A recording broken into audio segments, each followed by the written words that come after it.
বন্ধুরা, তালের বিভিন্ন রকম রেসিপির মধ্যে একটি হচ্ছে তাল ক্ষীর। এটি একটি অন্যতম রেসিপি। আমরা সকলেই কিন্তু এই তাল ক্ষীরের সাথে ভীষণ পরিচিত, খুবই ভালোবাসি আমরা এই তাল ক্ষীর। তো আমি তাল ক্ষীর কী করে তৈরি করছি সেটাই তোমাদের সঙ্গে শেয়ার করছি। তো দেখো আমার পুরো ভিডিওটা আর আমার সঙ্গে থাকো। তো নমস্কার বন্ধুরা, আমি দীপ্তি নিউ রান্নাঘরে তোমাদের সবাইকে স্বাগত। বন্ধুরা, এখানে আমি বেশ খানিকটা তালের রস নিয়েছি, একদম খাঁটি ঘন করে বানিয়েছি তালের রসটা।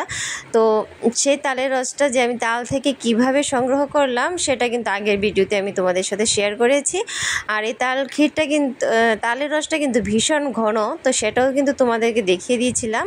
তো সেটাই আমি এখন তাল ক্ষীর তৈরি করব। তো তালের রসটা করার মধ্যে দিয়ে আমি মিনিট দুয়েকের মতো একটু নাড়াচাড়া করে দিয়েছি। এবার দেখো তালটা কিন্তু আমার একটু ফুটতে শুরু করেছে।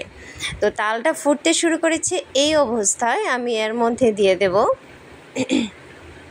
তাল ক্ষীর। বানানোর সময় বন্ধুরা মনে রাখতে হবে গ্যাসের আঁচটাকে অবশ্যই লো টু মিডিয়ামে রাখতে হবে, একটু কমিয়ে রাখলে ভালো। তো তালটাকে আমি মিনিট দুয়েকের মতো জাল করে নিয়েছি। আর এবার দেখো দিয়ে দিলাম পরিমাণ মতো চিনি। কেউ চিনি বেশি খায় বা কম খায়, বা অনেক সময় তালটা একটু বেশি মিষ্টি থাকে, কোনো তাল একটু কম মিষ্টি থাকে, একটু বেশি চিনি দিতে হয়। কিন্তু আমার এই তালটা কিন্তু যথেষ্ট মিষ্টি, তাই বলে আমি একটু কম পরিমাণে চিনি দিলাম। আর এখানে দেখো আমি দিয়ে দিলাম এবার 1 কাপ ঘন করে জাল দেওয়া দুধটাকে আমি আগে থেকে জাল দিয়ে একটু ঘন করে রেখেছিলাম। তো সেই 1 কাপ দুধই আমি এর মধ্যে দিয়ে দিলাম। আর দুধ দিলে তাল ক্ষীরটা আরও টেস্ট হয়, আরও খেতে ভালো লাগে। তো দুধ দেওয়ার অবশ্যই চেষ্টা করবে, দুধ দিলে কিন্তু খুবই ভালো হয় এই তাল ক্ষীরটা। আচ্ছা, দুধ দিয়ে আমি বেশ খানিকক্ষণ নাড়াচাড়া করে নিলাম। তো এবার একটু জালও করে নিলাম দুধ দেওয়ার পর। এবার এর মধ্যে আমি দিয়ে দেব হচ্ছে একটুখানি লবণ। তো লবণটা কিন্তু মিষ্টির ব্যালেন্সটাকে ঠিক রাখে, আর লবণটা একটু দেওয়ার চেষ্টা করবে, লবণটা দিলে ভালো লাগে খেতে। তো লবণ দিয়ে আমি আবারও নাড়াচাড়া করে নিলাম। এবার দেখো আমি এখানে দিয়ে দিচ্ছি হচ্ছে নারকেল কুড়ো না, আমি কিন্তু নারকেলটাকে কুড়িয়ে নিইনি, আমি এখানে নারকেলটাকে নিয়েছি গ্রেটারে গ্রেট করে। তো আমি এখানে নারকেলটাকে টুকরো টুকরো করে নিয়েছি প্রথমে, তারপর একটু গ্রেট করে নিয়েছি। তাতে কি হয় নারকেলটা একটু আস্ত আস্ত ভাব থাকে, টুকরো টুকরো ভাব থাকে। পুড়িয়ে নিলে ভীষণ সফট হয়ে যায়, সেটাও খেতে ভালো, অনেকেই পছন্দ করে। কিন্তু গ্রেটারে একটু গ্রেট করে নিলে যে আস্ত আস্ত ভাবটা থাকে, সেটা এই ক্ষীরটার মধ্যে ভীষণ ভালো লাগে আর খেতে। আর এবার দেখো দিয়ে দিচ্ছি হচ্ছে তেজপাতা কিন্তু দেওয়ার আগে গ্যাসের আঁচে একটু গরম করে নেবে, তাহলে কি হবে তেজপাতার যে ফ্লেভারটা সেটা সুন্দরভাবে এই তাল ক্ষীরটার সাথে মিশে যাবে, তাহলে খুব ভালো লাগে খেতে।